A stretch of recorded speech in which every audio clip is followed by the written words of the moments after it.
హల్లెలూయా, హల్లెలూయా. మరి నిన్న ఇక్కడికి ఆహ్వానించిన దైవజనులకు నా హృదయపూర్వక వందనాలు తెలియచేస్తున్నాను. దైవరాజానులకు, వారి కుటుంబ సభ్యులకు, కుడి వచ్చిన మీ అందరికీ కూడా నా హృదయపూర్వక వందనాలు తెలియచేస్తున్నాను.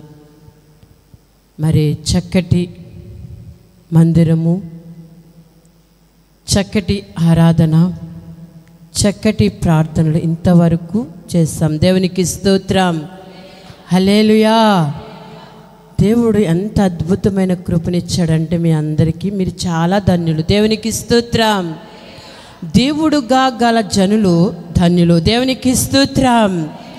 ఈ ప్రాంతములో మరి దైవజనులను మరి దేవుడు నిలబెట్టుకుని ఈ ప్రాంతములో బలమైన పరిచర్య జరిగిస్తున్నందుకు మీరు నిజంగా చాలా చాలా అదృష్టవంతులు. దేవునికి స్తోత్రం, హల్లెలూయా. ఎందుకు అంటే ఇంతటి భారము కలిగి పరిచర్య చేసేవారు ఈ రోజుల్లో కొరువైపోయారు. దేవునికి స్తోత్రం, హల్లెలూయా. దైవజనులను బట్టి, దైవజనరాలను బట్టి, బిడలను బట్టి, కుటుంబాన్ని అంతటిని బట్టి ఒక్కసారి మీరు చప్పట్లు కొట్టండి.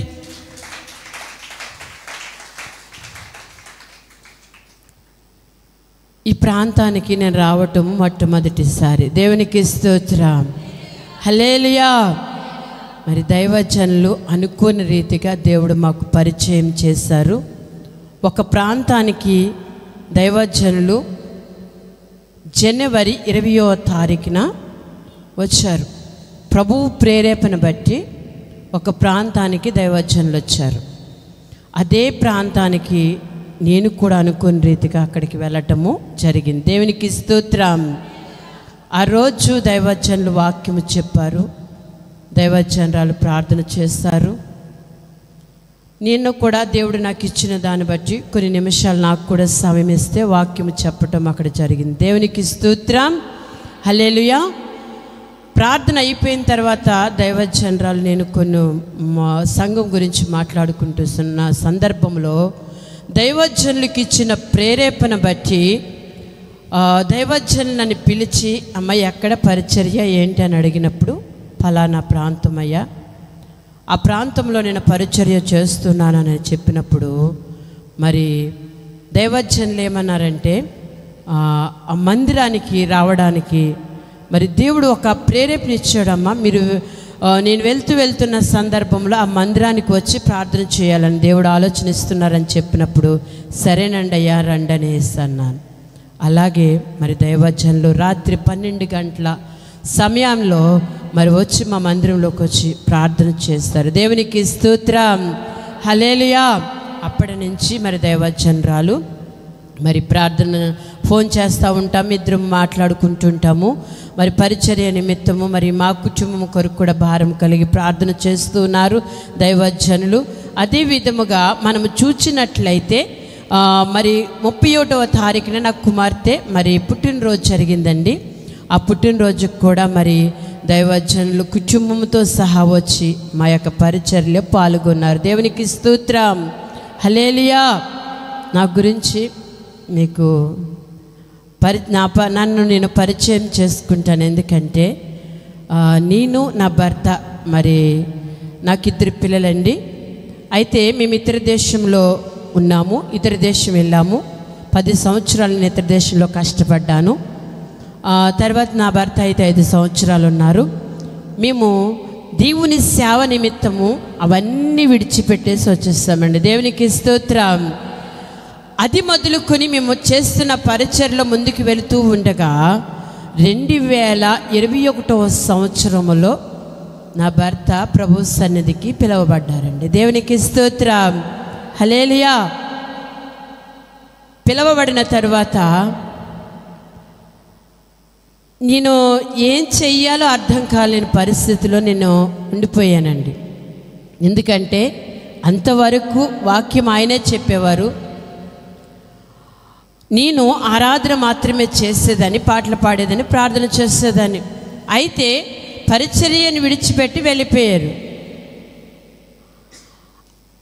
ఆ పరిచర్యను విడిచిపెట్టి వెళ్ళిపోతే నేను ఏం చెయ్యాలో నేను అర్థం కాని పరిస్థితిలో నేను ఉన్నప్పుడు సంఘ బిడ్డలే నాకు ధైర్యం ఇచ్చి మీరు నిలబడండి అని చెప్పినప్పుడు నేను నిలబడినప్పుడు దేవుడు ఈరోజు ఈ విధముగా వాడుకుంటున్నాడు. దేవునికి స్తోత్రం, హల్లెలూయా. సమయంలో వాక్యానికి వెళ్దామండి. ప్రార్థన ద్వారా ప్రయోజనాలు కొన్ని ఉన్నాయా లేవా? ప్రార్థన ద్వారా ప్రయోజనాలు ఉన్నాయా లేవా? ప్రార్థన ద్వారా ప్రయోజనాలు ఉన్నాయి కాబట్టి ఇంతవరకు విజ్ఞాపన ప్రార్థన చేస్తాము. దేవునికి స్తోత్రం, హల్లెలూయా. ఈ సమయంలో మూలవాక్యం మనం చూచినట్లయితే 1వ దశలోనికి రాసిన పత్రిక 5వ అధ్యాయము 15వ వచనంలో ఈ విధంగా రాయబడుతూ ఉంది. అమ్మా, 1వ దశలోనికి రాసిన పత్రిక 5వ అధ్యాయము 15వ వచనము.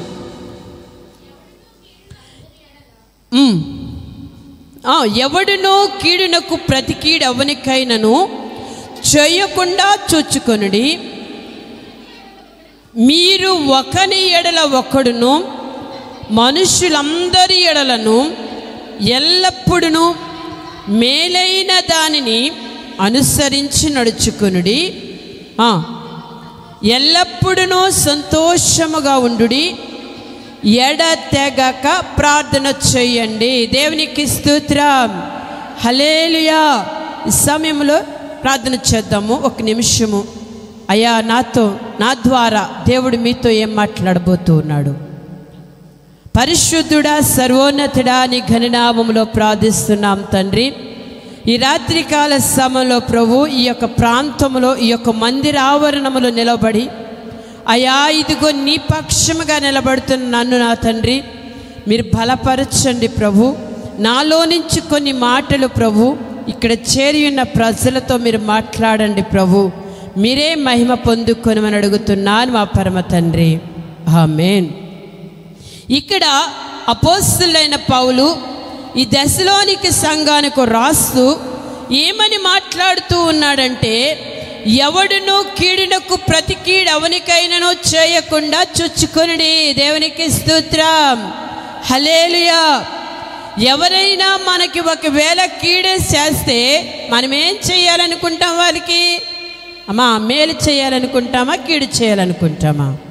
అమ్మా మేలు చేయాలనుకుంటామా? దేవుని ఎరిగిన బిడ్డలా ఏం చేస్తారంటే మేలే చేస్తారు. ఎందుకంటే కీడు చేయడానికి ఇష్టపడరు. ఎందుకంటే దేవునిని బట్టి ఏం చెయ్యాలి? ఒక చెంప మీద కొడితే రెండో చెంప చూపించమన్నాడు కాబట్టి దేవుని బిడ్డలు, దేవుని ఎరిగిన వారు ఏం చేస్తారంటే కీడు చేయడానికి ఇష్టపడరు. దేవునికి స్తోత్రం, హల్లెలూయా. ఇక్కడ మాట్లాడుతున్న మాటను మనము చూస్తే, ఎవడును కీడునకు ప్రతి కీడవనికైనా చేయకుండా చూచుకొనుడి.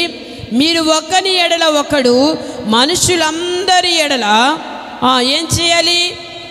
ఎల్లప్పుడూ మేలైన దానిని అనుసరించి నడుచుకోవాలి. దేవునికి స్తోత్రం. అసలు మనుషులందరి ఎడల మేలైన దాన్ని ఎందుకు చేయాలి? అమ్మ, మనుషులందరి ఎడల మేలైన దాన్ని ఎందుకు చేయాలి? మనుషులందరూ ఎవరు? అసలు ఎవరమ్మ మనుషులందరూ? ఎవరు? దేవుడు పుట్టించిన ప్రజలు కాబట్టి ఆయన నీతిమంతుల మీదను అవనీతిమంతుల మీదను ఏం కురిపిస్తున్నాడు? ఆయన ఎండకాయిస్తున్నాడు, వర్షం కురిపిస్తున్నాడు. కాబట్టి ఆయన పుట్టించిన ప్రజలందరి కొరకు మనం ఏం చేయాలంటే అందరి ఎడల మనం ఒకరి ఎడల ఒకరు మేలైన దానిని మనము చెయ్యాలి. దేవునికి స్తోత్రం. అందుకే మనము నెమ్మదిగాను సుఖముగాను బ్రతకాలని ఆశపడుతూ ఉంటాము. కానీ అలా ఉండాలంటే దేవుడు కొన్ని మాటలు మనకు చెప్తూ ఉన్నాడు. 1వ తిమోతి రాసిన పత్రిక 2వ అధ్యాయంలో మాట్లాడుతున్నాడు. చూడండి, 1వ తిమోతి రాసిన పత్రిక 2వ అధ్యాయము 1వ వచనం నుంచి మనం చూద్దాము. అమ్మా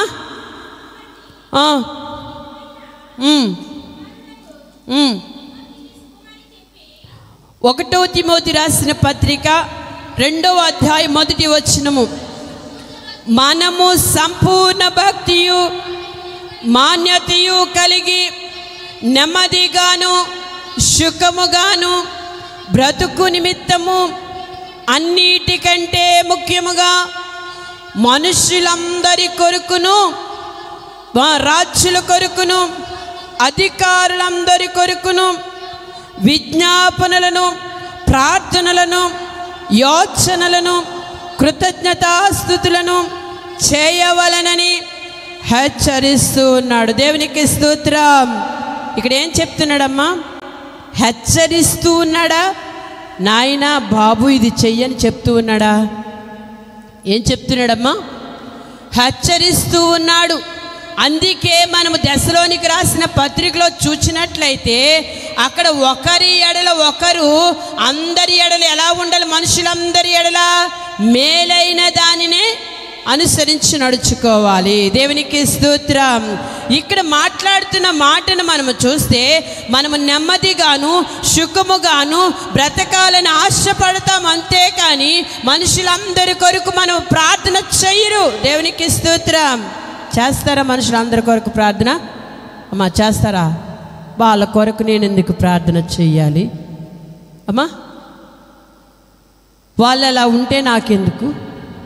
వాళ్ళు ఏమైపోతే నాకెందుకు? మనుషుల యొక్క స్వభావం ఇలా ఉంటుంది. కానీ ఇక్కడ అపోస్తలుడైన పౌలు తిమోతి సంఘానికి రాస్తూ ఏమంటున్నాడంటే, మీరు నెమ్మదిగాను సుఖముగాను బ్రతకాలని అనుకుంటారు, అంతేకాని మీరేం చేయరు? అందరి కొరకు ప్రార్థన చేయరు, విజ్ఞాపన చేయరు, కృతజ్ఞతాస్తుతి చెల్లించరు అని అక్కడ మాట్లాడుతూ ఉన్నాడు. ఈరోజు దేశం మార్చబడాలంటే ఏం చేయాలమ్మా? అమ్మా రాజులందరి కొరకు ఇక్కడ అందుకే మాట్లాడారు.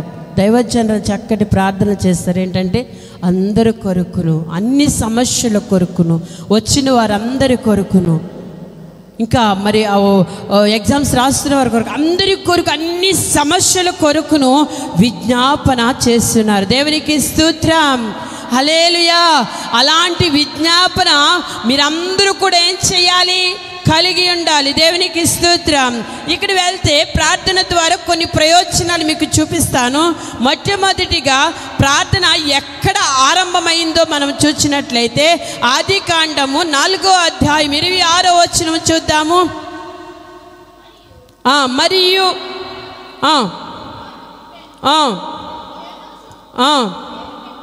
దేవునికి స్తోత్రం. ఈ 4వ అధ్యాయము 26వ వచనంలో చక్కటి మాట మనకు కనబడుతుంది. చూడండి. మరియు షేతునకు కూడా కుమారుడు పుట్టెను, అతనికి ఎనోషా అని పేరు పెట్టెను. అప్పుడు యెహోవా నామమున ప్రార్థన చేయట ఆరంభమయ్యింది. దేవునికి స్తోత్రం. ఎప్పుడు ఆరంభమయ్యింది? ఈ ఎనోషా అనే వ్యక్తి ప్రార్థన చేయటం ప్రారంభించారు. అప్పటి నుంచి ఏమైంది? ప్రార్థన ప్రారంభమైంది. అంతకుముందు ఆదాము, అవ్వ, ఇంకా చాలామంది ఉన్నారు. కానీ వారందరూ ప్రార్థన చేస్తారా అంటే చేస్తారా మా?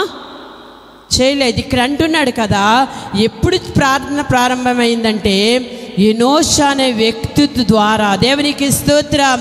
ప్రార్థన ద్వారా మొదటి ప్రయోజనం చూద్దాం. రోమా రాసిన పత్రిక 10వ అధ్యాయం 13వ వచనం చూద్దాము. ఎందుకనగా ప్రభు నామమును బట్టి ప్రార్థన చేయవాడెవడో వాడు రక్షింపబడును. దేవునికి స్తోత్రం.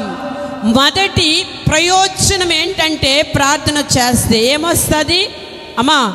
మొదటి ప్రయోజనం ఏమొస్తుందంటే ప్రార్థన చేస్తే రక్షణ వస్తుంది. దేవునికి స్తోత్రం.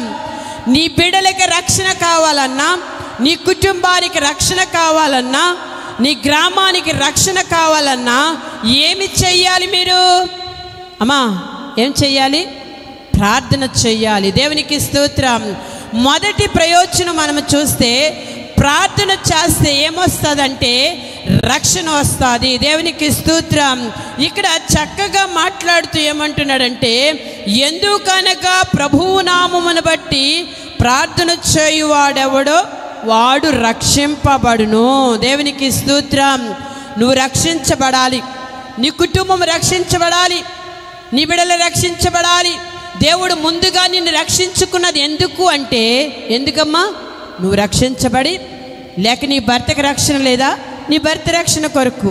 నీ బిడ్డలకు రక్షణ లేదా, నీ బిడ్డల రక్షణ కొరకు. లేక నీ భార్య రక్షణ లేదా, నీ భార్య రక్షణ కొరకు. దేవుడు ఏం చేశాడు? ముందుగా మిమ్మల్ని రక్షించుకున్నాడు. దేవునికి స్తోత్రం. ప్రభు నామములో ఏం చేయాలంటే ప్రార్థన చేయాలి.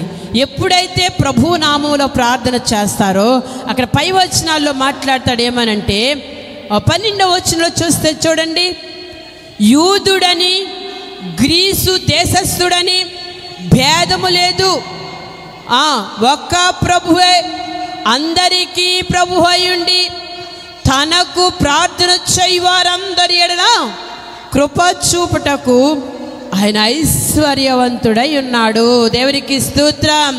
ఆయనకు భేదము లేదు, కులము లేదు, మతము లేదు. యూదుడని గ్రీసు దేశస్థుడని భేదము లేదు, ఒక్క ప్రభువై అందరికీ ప్రభు అయి ఉన్నాడు. దేవునికి స్తోత్రం. అందరికీ ప్రభు అయి ఉన్నాడా లేడైనా? మొన్నారు కదా. ఆ ప్రభు అయి ఉన్న ఆయనకి ఏం చేయాలంటే ఆయన నామములో మీరు అందరూ ప్రార్థన చెయ్యాలి. దేవునికి స్తోత్రం. మొదటి ప్రయోజనం ఏంటంటే ప్రార్థన చేస్తే రక్షణ వస్తుంది. రెండో ప్రయోజనం చూద్దాం.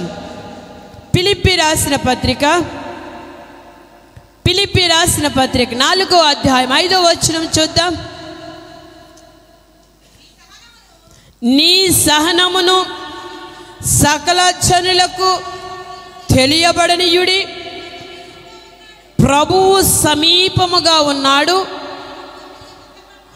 దేని గూర్చియు చింతపడకుడు కానీ ప్రతి విషయములోనూ ప్రార్థన విజ్ఞాపముల చేత కృతజ్ఞతాపూర్వకముగా మీ విన్నపములు దేవునికి తెలియచేయండి. దేవునికి స్తోత్రం. హల్లెలూయా. రెండవ ప్రయోజనం ఏంటంటే ప్రార్థన చేస్తే ప్రార్థన ద్వారా శాంతిని సమాధానము మనకు లభిస్తూ ఉంది. దేవునికి స్తోత్రం. ఇక్కడ అపోస్తలుడైన పౌలు ఈ ఫిలిప్పీ సంఘానికి రాస్తూ ఏమంటున్నాడంటే మీ సహనమును సకల జనులకు తెలియబడనివ్వండి. దేవునికి స్తోత్రం. ఈరోజు మందిరంలోకి వస్తున్నాం, మందిరంలోకి వస్తున్నాం కదా. వస్తున్న మనము మన సహనము సకల జనులకు తెలియబడాలంటే మన మందిరములో ఎలా ఉన్నామో గృహాల యొద్ద కూడా ఎలా ఉండాలమ్మా? అలాగే ఉండాలి. దేవునికి స్తోత్రం. అపవాది ఏదో రీతిగా మనల్ని ఏం చేస్తాడు? గలిబిలి చేస్తూ ఉంటాడు. కానీ మనం ఏం చేయాలంటే మన సహనము సకల జనులకు తెలియబడాలంటే, మనల్ని చూసి ఇంకొకరు మార్చబడాలి అంటే మన మందిరములో ఏ రీతిగా ఉంటున్నామో బయట కూడా అదే రీతిగా మన ప్రవర్తన ఉండాలి. దేవునికి స్తోత్రం. అందుకే అక్కడ రాస్తాడేమనంటే, ప్రసంగి గ్రంథంలో రాస్తాడేమనంటే నీ దేవుని మందిరమునకు పోవునప్పుడు నీ ప్రవర్తన జాగ్రత్తగా చూసుకోమంటాడు. దేవునికి స్తోత్రం. మన ప్రవర్తన మన మందిరములో ఎలా ఉంటుందో, గృహము ఎలా ఉంటుందో మనం ఏం చేయాలంటే డిఫరెంట్ చూడాలి. మన మందిరములో ఏ విధముగా ఉంటున్నామో అదే విధముగా గృహము యొద్దుంటే ఆ మిమ్మల్ని బట్టి అనేక మంది ఏం చేయబడతారమ్మా? మార్చబడతారు. దేవుని మందిరంలోనికి అనేక మంది రాగలుగుతారు. అనేక మంది దేవుని రాజ్యానికి అనేక ఆత్మలను సంపాదించగలుగుతారు. దేవునికి స్తోత్రం. రెండో ప్రయోజనం మనం చూస్తే ప్రార్థన ద్వారా శాంతిని సమాధానము మనకి లభిస్తూ ఉంది. దేవునికి స్తోత్రం. మూడవదిగా చూస్తే మత్తయి సువార్త 6వ అధ్యాయం 33వ వచనం చూద్దాం. మత్తయి సువార్త 6వ అధ్యాయం 33వ వచనము.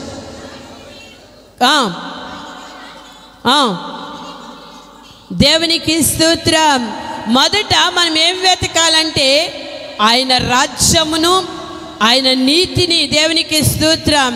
ఆయన రాజ్యాన్ని, నీతిని వెతికి నీకేది కావాలో నువ్వు అడిగితే అడగక ముందరే దేవుడు నీకు అది ఇచ్చే దేవుడు. దేవునికి స్తోత్రం. అడుగు వాటికంటేను ఊహించు వాటి కంటేను అద్భుతములు మీ జీవితంలో చేస్తాడు దేవుడు. అలా చెయ్యాలంటే మొదట నువ్వేమెతకాలి?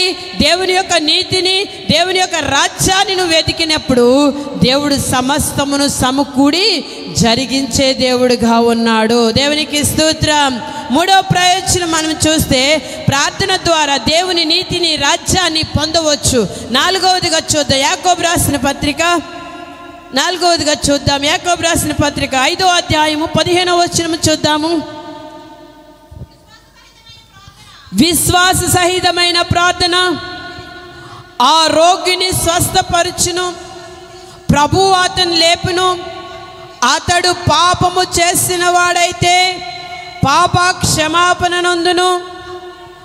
మీ పాపములను ఒకరితో ఒకడు ఒప్పుకొనిడి, మీరు స్వస్థత పొందినట్లు ఒకరి కొరకు ఒకరు ప్రార్థన చేయుడి. దేవునికి స్తోత్రం. ఇక్కడ నాలుగో ప్రయోజనం ఏంటంటే ప్రార్థన ద్వారా స్వస్థత వస్తూ ఉంది. దేవునికి స్తోత్రం. హల్లెలూయా. ప్రార్థన ద్వారా ఏమొస్తుందమ్మా? స్వస్థత వస్తుంది. దేవునికి స్తోత్రం. నేను ఇక్కడికి వచ్చేటప్పటికి నా స్వరం అస్సలు బాగలేదు. దేవునికి స్తోత్రం. నా స్వరం ఎన్నించుమించు ఈ యొక్క వారంలో చాలా అంటే విపరీతమైన దగ్గు, విపరీతమైన గొంతుకు నొప్పి. అయితే ఇక్కడ ఆరాధనలో పాల్గొంటే దేవుడు నాకేమిచ్చాడు? స్వస్థతనిచ్చాడు. దేవునికి స్తోత్రం. భయంకరమైన అసలు నేను వాక్యం చెప్పగలదునా ప్రభువా? అసలు వాక్యం ఎలా చెప్పగలదునని నేను చాలా ప్రార్థన చేస్తాను. దేవునికి స్తోత్రం. హల్లెలూయా. ప్రార్థన ద్వారా ఏమొస్తుందంట? స్వస్థత వస్తుంది. విశ్వాస సహితమైన ప్రార్థన ఒక రోగిని స్వస్థపరచును, ప్రభువు వారిని లేపుతాడు. దేవునికి స్తోత్రం. నీవు నేను లేపము, కానీ నువ్వు విశ్వాసంతో ప్రార్థన చేస్తే ఆ విశ్వాసంతో చేసిన ప్రార్థనే ఏమవుతుంది? ఆ యొక్క రోగి బలహీనుడిగా ఉన్నాడా? స్వస్థత పొందుకుంటాడు. అనారోగ్యంగా ఉన్నాడా? స్వస్థత పొందుకుంటాడు. అందుకే పాపము చేశాడా? ఆ పాపము దేని ద్వారా వస్తుంది? పాప క్షమాపణ దేని ద్వారా వస్తుంది? ఆ విశ్వాస సహితమైన ప్రార్థన ద్వారానే ఆ వ్యక్తికి ఏమొస్తుంది? పాపము చేస్తే గనక పాప క్షమాపణ వస్తుంది. దేవునికి స్తోత్రం. అక్కడే రాయబడి ఉంటుంది ఏంటంటే ఏలియా మన వంటి స్వభావం కలిగిన వాడే. అమ్మా ఎవరు ఏలియా? ఎలాంటి వాడు? అమ్మా ఏలియా ఎలాంటి వాడు? మన వంటి స్వభావం కలిగిన వాడే. కానీ అతను ప్రార్థన చేస్తాడు. ఎలా ప్రార్థన చేస్తాడు అమ్మా? అక్కడ రాయబడుతుంది చూడండి. ఏలియా మన వంటి స్వభావము గలవాడే, గల మనుష్యుడే. వర్షింపకుండినట్లు అతడు ఆసక్తితో ప్రార్థన చేశాడు. దేవునికి స్తోత్రం. ఈరోజు మనకేముండాలంటే ఆసక్తి ఉండాలి. దేవునికి స్తోత్రం. అపోస్తలుడైన పౌలు మరొక చోట రాస్తాడు ఏమనంటే ఆసక్తి విషయంలో మాందులై ఉండకుడి. దేవునికి స్తోత్రం. ఈరోజు మాలిన్యత వచ్చేస్తుంది. దేంట్లోనూ దేంట్లో వచ్చేస్తుంది? ఆసక్తి విషయంలో. ఆసక్తి విషయంలో మాలిన్యత మనము కలిగి ఉండకూడదు, మాందులై ఉండకూడదు. ఆత్మయందు తీవ్రత కలిగిన వారముగా ఉండాలి. దేవునికి స్తోత్రం. ఇక్కడ ఏలియా ఎలా ప్రార్థన చేస్తాడంటే ఆసక్తి కలిగి ప్రార్థన చేశాడు. దేవునికి స్తోత్రం. ఎలా ప్రార్థన చేశాడమ్మా? ఆసక్తి కలిగి. దేవునికి స్తోత్రం. నేను త్వరగా వెళ్తాను ముందుకి, ఎందుకంటే సమయం అవుతుంది కాబట్టి. మనకు సమయం ఎంత దైవజనులు చెప్పలేదు, కానీ నేను త్వరగా ముగిస్తానికి నేను ఇష్టపడుతున్నాను. చూడండి, ఇక్కడ నాలుగో ప్రయోజనం మనకు కనబడుతుంది ఏంటంటే ప్రార్థన ద్వారా స్వస్థత పొందుకుంటా. ఐదో ప్రయోజనం చూద్దాము. అది యాకోబు రాసిన పత్రిక 5వ అధ్యాయము 13వ వచనం చూద్దాం. మీలో ఎవడైనను రోగి అయి ఉన్నాడా? అతడు సంఘపు పెద్దను పిలువనంపవలెను. వారు ప్రభువు నామమున అతనికి నూనె రాసి అతని కొరకు ప్రార్థన చేయవలెను. దేవునికి స్తోత్రం. 5వ ప్రయోజనం మనకు కనబడుతుంది ఏంటంటే ప్రార్థన ద్వారా శోధనలను మనము జయించవచ్చు. దేవునికి స్తోత్రం. ఎవరైనా రోగి అయి ఉంటే మీరు సంఘపు పెద్దనే పిలువనంపి ప్రార్థన చేస్తే స్వస్థత వస్తాయంటే, ఇంకా దైవజనులు ప్రార్థన చేస్తే ఇంకా ఎంతటి అభిషేకము స్వస్థత పొందుకోగలుగుతారమ్మా అమ్మా. ఎందుకంటే దేవుడు మనకి అటువంటి అధికారాలను దేవుడు మనకు అనుగ్రహించి ఉన్నాడు కాబట్టి దేవునికి స్తోత్రం. హల్లెలూయా. ఇక్కడ మనము చూస్తే 5వ మాటగా మనం చూస్తే ప్రార్థన ద్వారా శోధన జయించవచ్చు. 6వదిగా చూద్దాం. మార్కు సువార్త 9వ అధ్యాయము 28-29 వచనాలు చూడండి. మార్కు సువార్త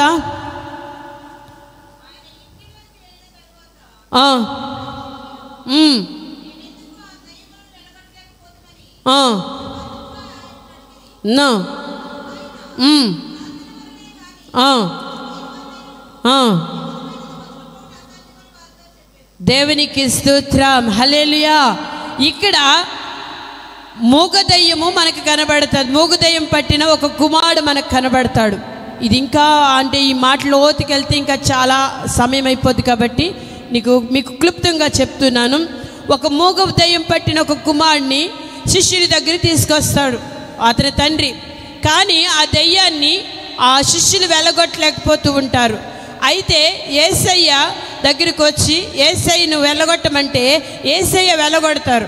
వెళ్ళగొట్టిన తర్వాత అప్పుడు యేసయ్య వద్దకు ఏకాంతంగా వీరొచ్చి అడుగుతారు, ఏమనంటే, అయ్యా మేము ఆ దయ్యాన్ని ఎందుకు వెళ్ళగొట్టలేకపోయాము అని అడిగినప్పుడు యేసయ్య అక్కడ చక్కటి ప్రత్యుత్తరం ఇస్తున్నారు. ఏమనంటే, ప్రార్థన వలనే. దేవునికి స్తోత్రం. ఏ ప్రార్థన ద్వారా? ఉపవాస ప్రార్థన. అక్కడ పుట్టినట్లు రాయబడుతుంది చిన్న అక్షరాలతో. ఏమనంటే, ఉపవాస ప్రార్థన ద్వారా. దేవునికి స్తోత్రం. ఉపవాస ప్రార్థన ద్వారా మనం ఏం పోగొట్టగలుగుతామంటే దయ్యాలను పోగొట్టగలుగుతాం, వెళ్ళగొట్టగలుగుతాము. దేవునికి స్తోత్రం.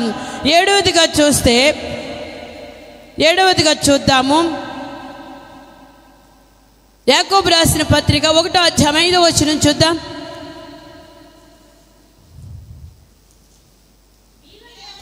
మీలో ఎవరికైనాను జ్ఞానము కొదువుగా ఉన్న ఎడల అతడు దేవుణ్ణి అడగవలెను. దేవునికి స్తోత్రం. మనలో ఎవరికైనా జ్ఞానము కొదువుగా ఉంటే ఎవరిని అడగాలి? దేవుడిని అడగాలి. సొలొమోను దేవుణ్ణి అడిగాడు. ఏమడిగాడు? అయ్యా, ఈ యొక్క ప్రజలందరినీ నేను పరిపాలన చేయాలంటే వీరందరినీ పరిపాలించడానికి నాకేం కావాలి? జ్ఞానము, వివేచన కలిగిన హృదయము కావాలని అడిగినప్పుడు దేవుడు అతనికి ఏమిచ్చాడు? జ్ఞానముతో పాటు ఐశ్వర్యము, ఘనతను దేవుడు అనుగ్రహించాడు. దేవునికి స్తోత్రం. మనలో ఎవరికైనా జ్ఞానము కొదువుగా ఉంటే ఎవరిని అడగాలి? దేవుడిని అడగాలి. ఎలా అడగాలంటే సందేహింపకుండా. దేవునికి స్తోత్రం. హల్లెలూయా. మరొక మాట మనము చూద్దాము. కీర్తనల గ్రంథము 2వ అధ్యాయం 8వ వచనం చూద్దాం. 2వ అధ్యాయం 8వ వచనము. అమ్మా, నన్ను అడుగుము, జనములను స్వాస్యముగాను బూదిని దిగంతముల వరకు సొత్తుగా ఇస్తాడు. దేవునికి స్తోత్రం. దేవుడిని అడిగితే దేవుడు ఏమి ఇస్తాడంట? ఆయన అడిగితే జనాన్నేమో స్వాస్యంగా ఇస్తాడు, బూదిని దిగంతముల వరకు సొత్తుగా ఇస్తాడు. ఎవరికి ఇచ్చాడు దేవుడు? అబ్రహాముకి ఇచ్చాడు. దేవునికి స్తోత్రం. అబ్రహాముకే కాదు, కానీ దేవుణ్ణి ఎవరైతే అడుగుతారో వారికి ఆయన ధారాళముగా ఇచ్చే దేవుడు అయి ఉన్నాడు. దేవునికి స్తోత్రం. మొదటి మాట ఏంటంటే ప్రార్థన ద్వారా ఏం పొందొచ్చు? రక్షణ పొందొచ్చు. రెండవదిగా చూస్తే ప్రార్థన ద్వారా శాంతిని, సమాధానాన్ని లభిస్తుంది. మూడవదిగా చూస్తే ప్రార్థన ద్వారా దేవుని నీతిని, రాజ్యాన్ని పొందవచ్చు. నాలుగవదిగా చూస్తే ప్రార్థన ద్వారా స్వస్థత పొందవచ్చు. ఐదవదిగా చూస్తే ప్రార్థన ద్వారా శోధనను జయించవచ్చు. ఆరవదిగా చూస్తే ప్రార్థన ద్వారా దయ్యములను వెళ్ళగొట్టవచ్చు. ఏడవదిగా చూస్తే ప్రార్థన ద్వారా ఏం పొందుకొచ్చమ్మా? జ్ఞానాన్ని, తెలివిని. ఎనిమిదవదిగా చూస్తే ప్రార్థన ద్వారా ఆత్మలను రక్షించవచ్చు. 9 ప్రార్థన ద్వారా పరిశుద్ధాత్మను పొందవచ్చు. 10 చూస్తే ప్రార్థన ద్వారా పాపక్షమాపణ పొందవచ్చు. దేవుడు ఈ మాటలు మన వెనుకట్లో దేవుడు దీవించునుగాక. ఆమేన్.